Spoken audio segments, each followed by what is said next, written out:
Greetings to all fans of good movies. In this video, I'm going to tell you about a French musical drama movie called The Chorus. Ok, jour.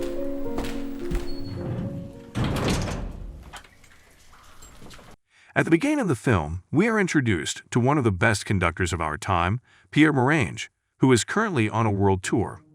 Just before a concert, he receives unpleasant news about his mother. However, as a true professional, he does not cancel the performance and, through tears, conducts it at the highest level. Later, Mr. Morange returns to France, and during the funeral ceremony, we learn that his mother has died. In the evening, a classmate named Peppino, whom they had not seen for a long time, comes to his house. Together, the men look at a school photo and reminisce about the years they spent at the boarding school. They'd also talk warmly about their teacher, Mr. Clement Mathieu. It turns out that Mr. Mathieu kept a diary while teaching, and many of the recorded stories are connected to it. The movie takes place in 1949, on the day Clement first finds himself in a boarding school for troubled teenagers called Bottom of the Pond. It's more like a penal colony than a school, as the grounds are surrounded by a high fence and the windows and doors have bars. Because of the school's modest budget, the small staff has to combine several roles. The headmaster of the institution is Mr. Rachin, a very strict and rigid man who is used to keeping everything under his control.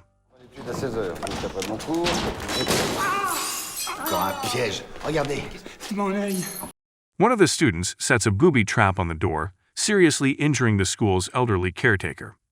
Despite the serious injury, the principal refuses to call the doctors and holds a general assembly in the schoolyard to quickly punish the culprit. The boarding school operates under a strict rule called action-reaction, which means that any offense is followed by immediate punishment. Since none of the students confess to the offense at the meeting, the headmaster decides to punish all of them. One by one, the children are placed in the punishment cell until the culprit is identified. During the meeting, the principal also introduces the new teacher and asks him to name the student who will be the first to serve the punishment. Boniface? Pas de chance. Mais monsieur, j'ai rien fait, c'est dégueulasse, j'ai rien fait.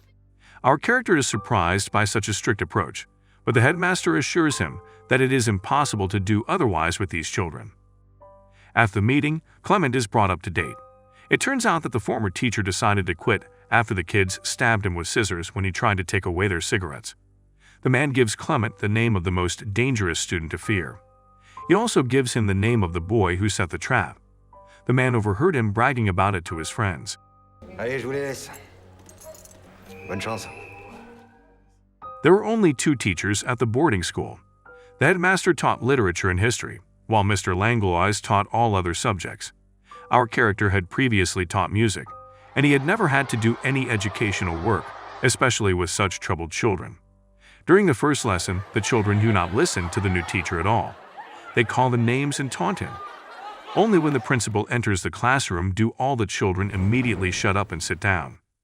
Rachin asks to see the instigator of the disorder, but Clement replies that the children are obedient and that he has everything under control. After these words, the lesson continues in a calm atmosphere. The man immediately informs the class that their classmate is now in the punishment cell for no reason, and that this is completely unacceptable. The teacher also announces that he knows the name of the real culprit. It turns out to be the boy who just made a mess in the classroom. The man will take him to the principal for a fair punishment, and for the time of his absence, he appoints Morange to keep order in the classroom. This is the dangerous student who, according to the former teacher, is to be feared.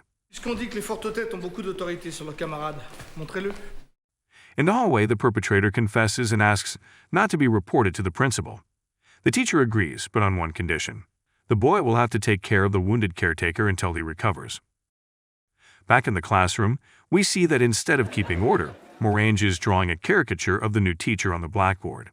Clement again does not punish the offender, but also draws an offensive caricature of him on the blackboard.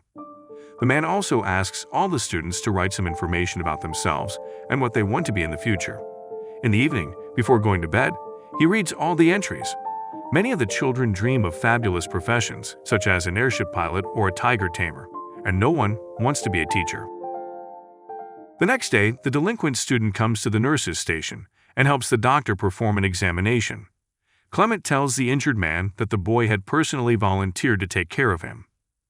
Later, the teacher asked Rachin to cancel the collective punishment, and allow him to personally punish the culprit without revealing his name.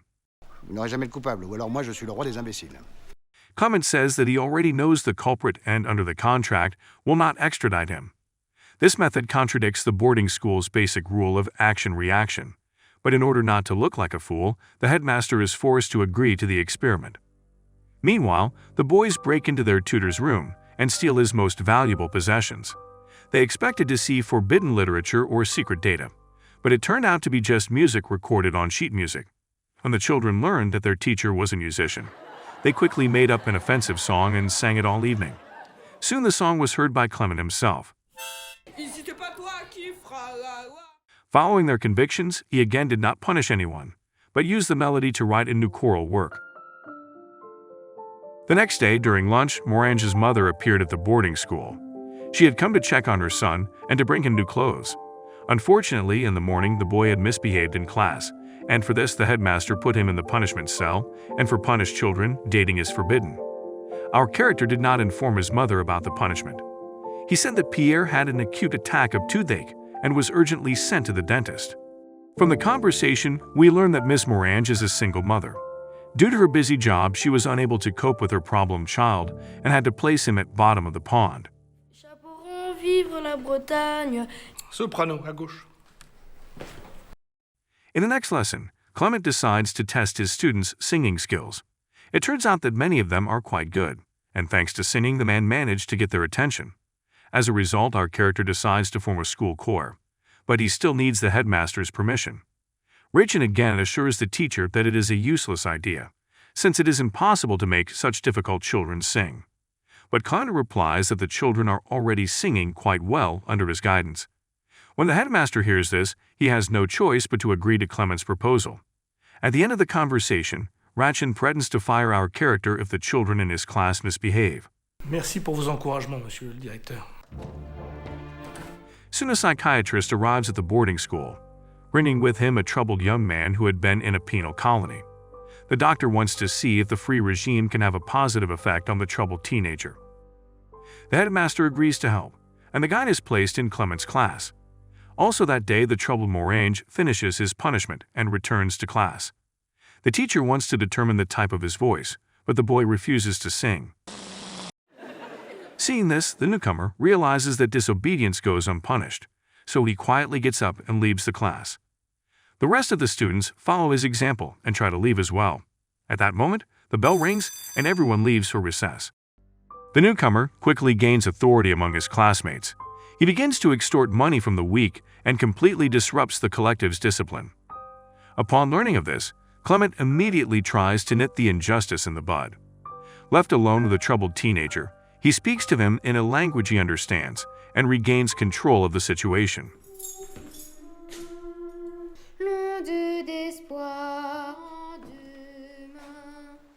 Morange actually loves to sing, and he's really good at it.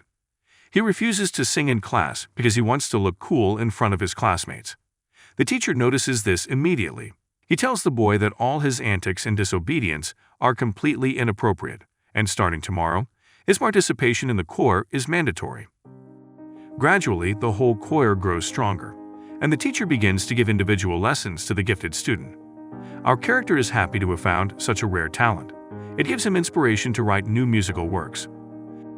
Parents' Day is coming up at the boarding school. When Clement hears about it, he rushes to Ms. Morange to give her pleasant information about her son. The man becomes the first teacher who does not complain about her son, but, on the contrary, speaks well of him and notes his innate musical talent. Thanks to the singing, the children became much kinder and more united, which in turn influenced their strict educators. The schoolyard turned from a place of punishment to a place of play, and even the once terrible Rachin seemed to have become a little kinder. Finally, the music of an unknown musician was heard and became a real success. Merde! Attendez! Au cachot! Cachot! C'est mon seul baryton. The only one who kept getting into trouble was Maiden. The newcomer constantly violated discipline and spent more and more time in the punishment cell.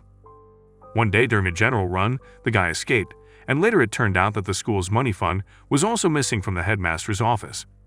Rachin blames it on our character. He believes that thanks to the music everyone relaxed and lost their vigilance, which turned out to be completely unacceptable for their institution. From that moment on, the headmaster closed the choir and banned all music lessons.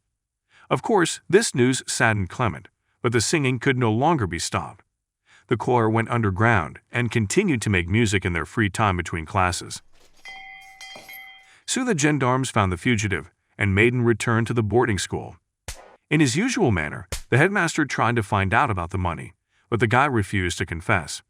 Angry, he threw himself at the Ratchin and was subsequently arrested and sent back to prison. Mathieu! After catching the boys, the headmaster enters the classroom with a displeased face. He informs the teacher that the ladies from the city council have somehow found out about their choir and have expressed a desire to hear it. The concert will take place this Sunday, and the Countess will attend in person. Ratchin thinks that this is our character's way of gaining the support of an influential person and then taking his place, but the teacher denies it. This conversation is interrupted by the caretaker. The man admits that it was he who sent the letter of appeal. With these words, the angry headmaster leaves, leaving our character alone. On the day of the concert, Russian is constantly next to the Countess. He takes all the musical beginnings for himself and boasts about it in front of the official. Soon the concert begins. The performance, in which Morange is the first voice, is a success. All the guests listened breathlessly to his solo. After the concert, the school resumes music lessons, and everything is back to normal. One day, the class is interrupted by Mr. Maxence. While cleaning the bathroom, he finds a large sum of money and a harmonica belonging to one of the students. Instead of going to the headmaster, the man takes the money to a fair teacher who will make the right decision. Tu voulais faire quoi de cet argent? Je voulais me payer une montgolfière. Clement does not tell the headmaster about his student. He says that the money was found in the toilet, which means that Maiden is innocent, because without the money he would not have run away. But Ratchin does not want to take such a troubled student back to the boarding school. He refuses to inform the gendarmes about the incident. Besides, he has absolutely no time now, as he has to hurry into town for an appointment with the Countess. Taking advantage of Ratchin's absence, Clement, accompanied by the caretaker, organizes a walk in the woods for the children. At that moment, a fire breaks out in the boarding school. It was started by the insulted Maiden, who managed to escape again. When the headmaster returns to work, he thinks that the students are still inside, which means that he will definitely be arrested. However, all the boys are unharmed because Clement, breaking the rules, has taken them all out for a walk. Bon, Monsieur Maxence, vous subirez seulement une mise à pied. Quant à vous, vous êtes renvoyé. Because of such an unfair decision, the caretaker asks to be fired as well. But Clement dissuades the man, arguing that there is no one else to take care of the children except him. In response to this speech, the headmaster forbids our character to say goodbye to his students. But the resourceful children quickly find a way. They throw paper airplanes with good wishes over the school grounds and sing his choir songs loudly. Je m'appelle Clément Mathieu. Musicien raté, pion au chômage. At the end of the film, we find out what happened next. After learning of Clement's dismissal, Miss Morange immediately takes Pierre home and, on the advice of the tutor, sends him to a music conservatory. The entire staff of the boarding school unites in reports on Ratchin's cruel methods, leading to his dismissal. In addition, Clement adopted one of his students who was an orphan, so this diary ended up with the mature Peppino 50 years later. Thank you to everyone who watched until the end. Share your opinion about the film below in the comments.